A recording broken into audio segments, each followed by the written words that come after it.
Recordemos que Jesús, cuando estuvo en la tierra, ¿él tenía noción desde pequeñito que era Dios? No. ¿Él tenía noción de lo que debería ir haciendo a medida que fue creciendo? Sí, porque el Espíritu se lo mostraba, gracias a que el Espíritu Santo había sido puesto sobre él por parte de Dios Padre.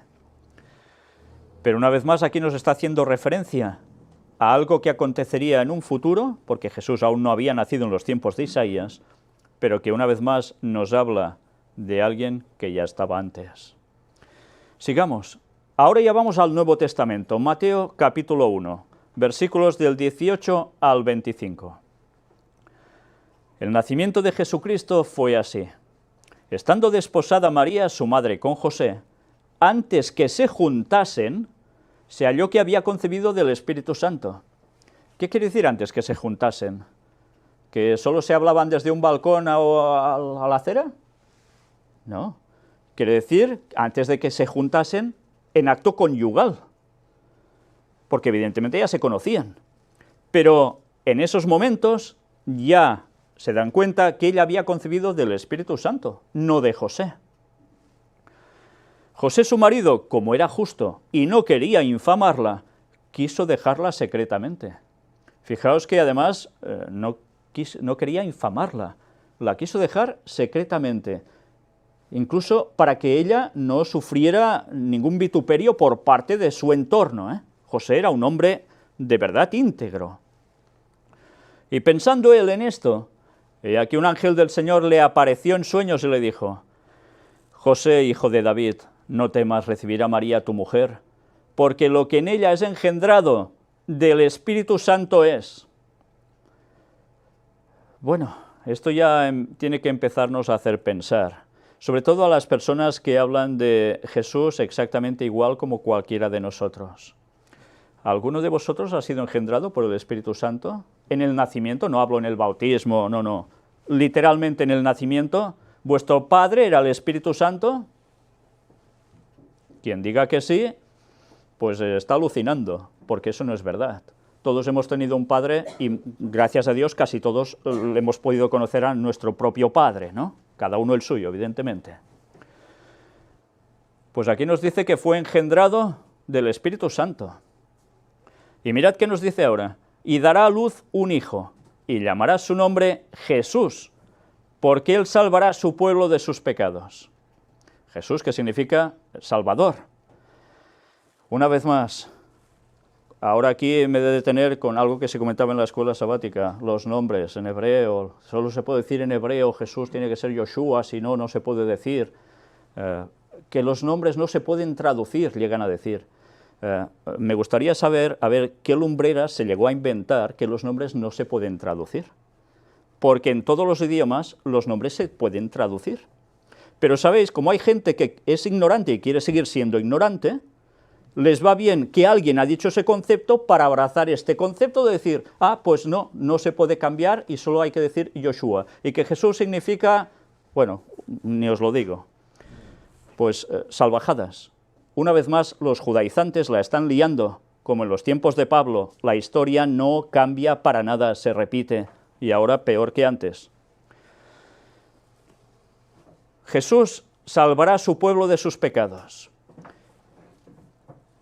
Todo esto aconteció para que se cumpliese lo dicho por el Señor por medio del profeta cuando dijo: He aquí una virgen concebirá y dará a luz un hijo y llamará su nombre Emmanuel, que traducido es Dios con nosotros.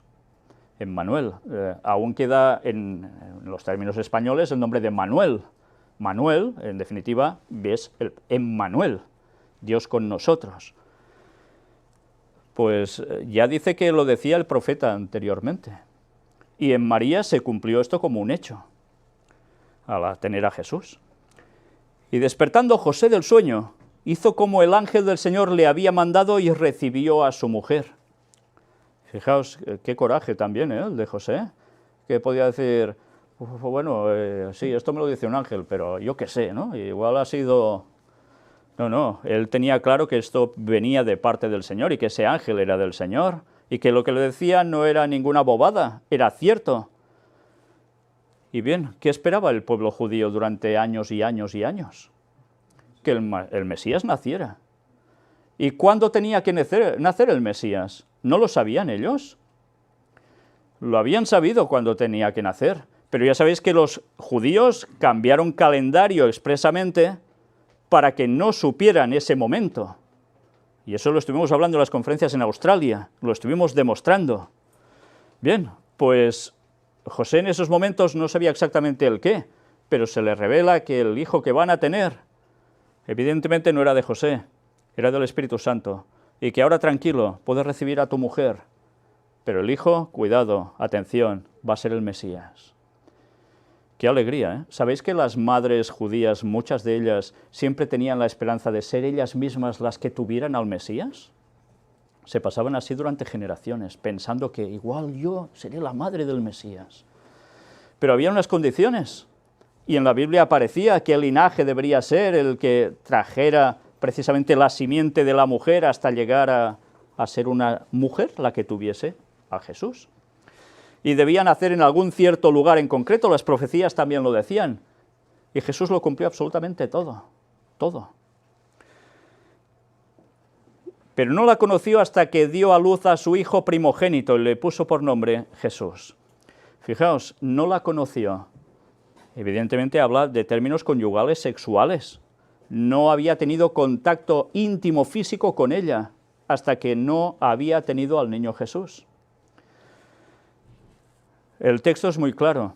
Es curioso cómo los judíos tuvieron que inventarse que María era una prostituta y que un legionario llamado Pantera fue el que se fue con ella y tuvo al niño y le pusieron por nombre Jesús y se montó el cristianismo. O sea, han querido basarse en eso para echar por tierra todo el cristianismo. Y aún muchos de ellos se lo creen. Bien, pues no fue así. El relato es muy claro.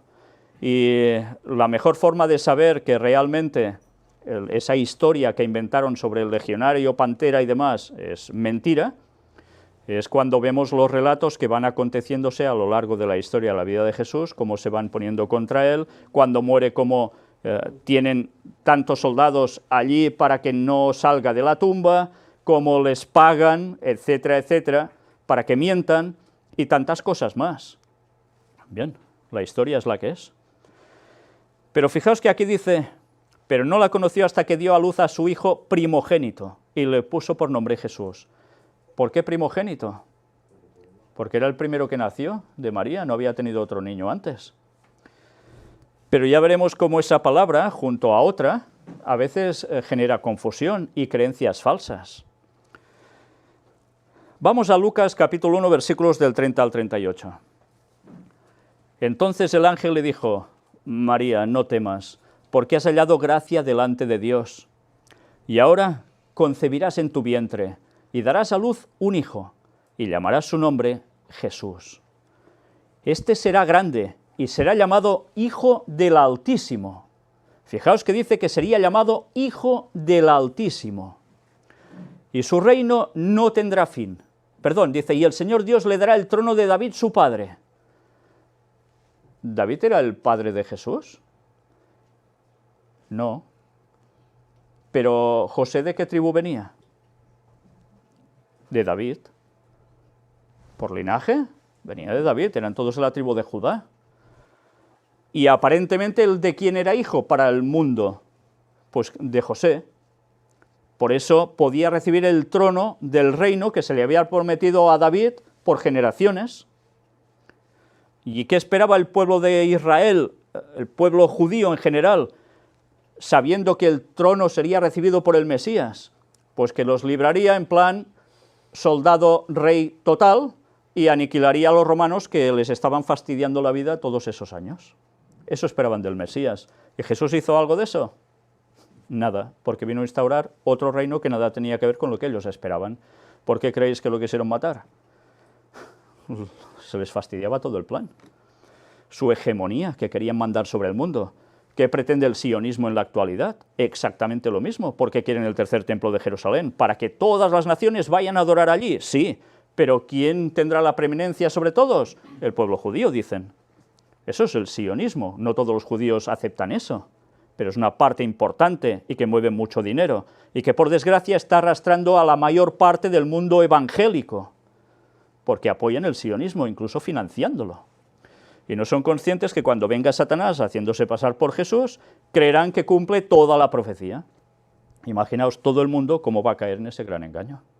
Todo el mundo, salvo los que conozcan de verdad la palabra de Dios y estén en contacto íntimo con Él.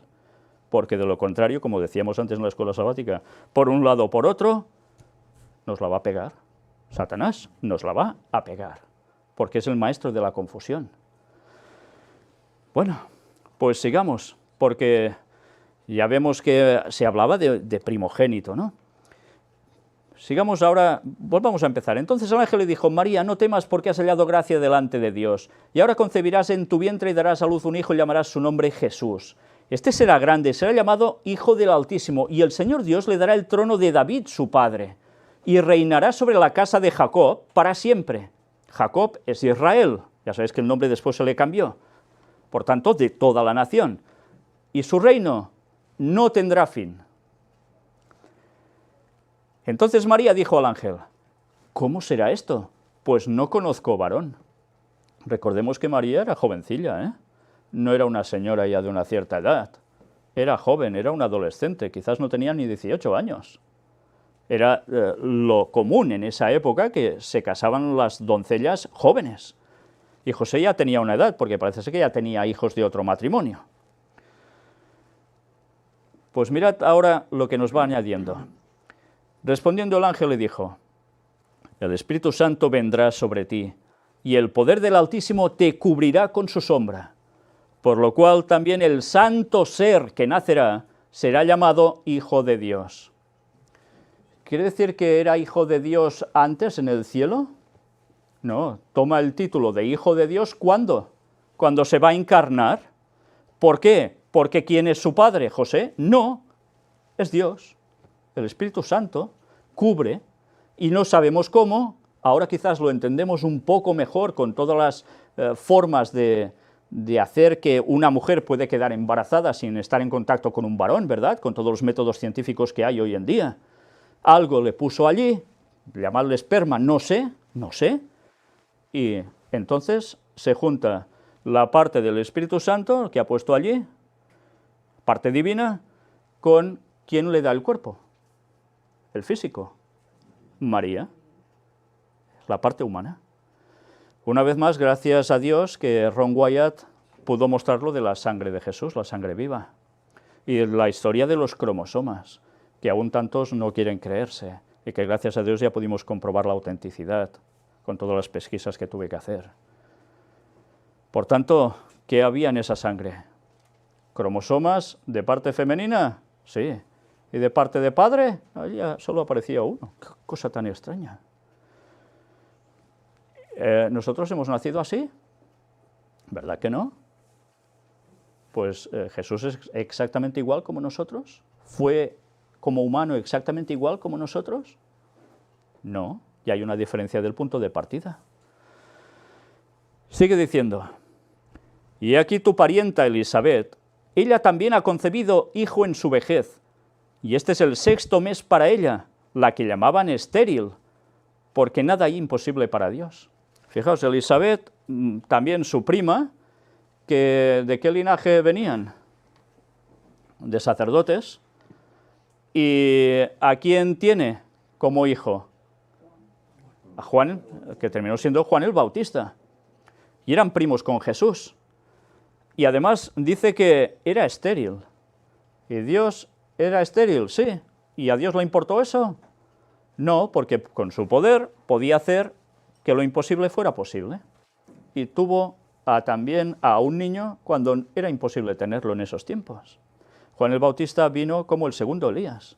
Tenía que preparar el camino ¿de quién? Del Mesías, de la aparición de Jesús. ¿Qué tendrá que hacer el tercer Elías? ¿Os dais cuenta? Lo mismo. Entonces María dijo: he aquí la sierva del Señor, hágase conmigo conforme a tu palabra. Y el ángel se fue de su presencia. Bien, es admirable lo de María, ¿eh? Es una mujer única en este sentido. Para eso fue escogida, privilegiada, por supuesto.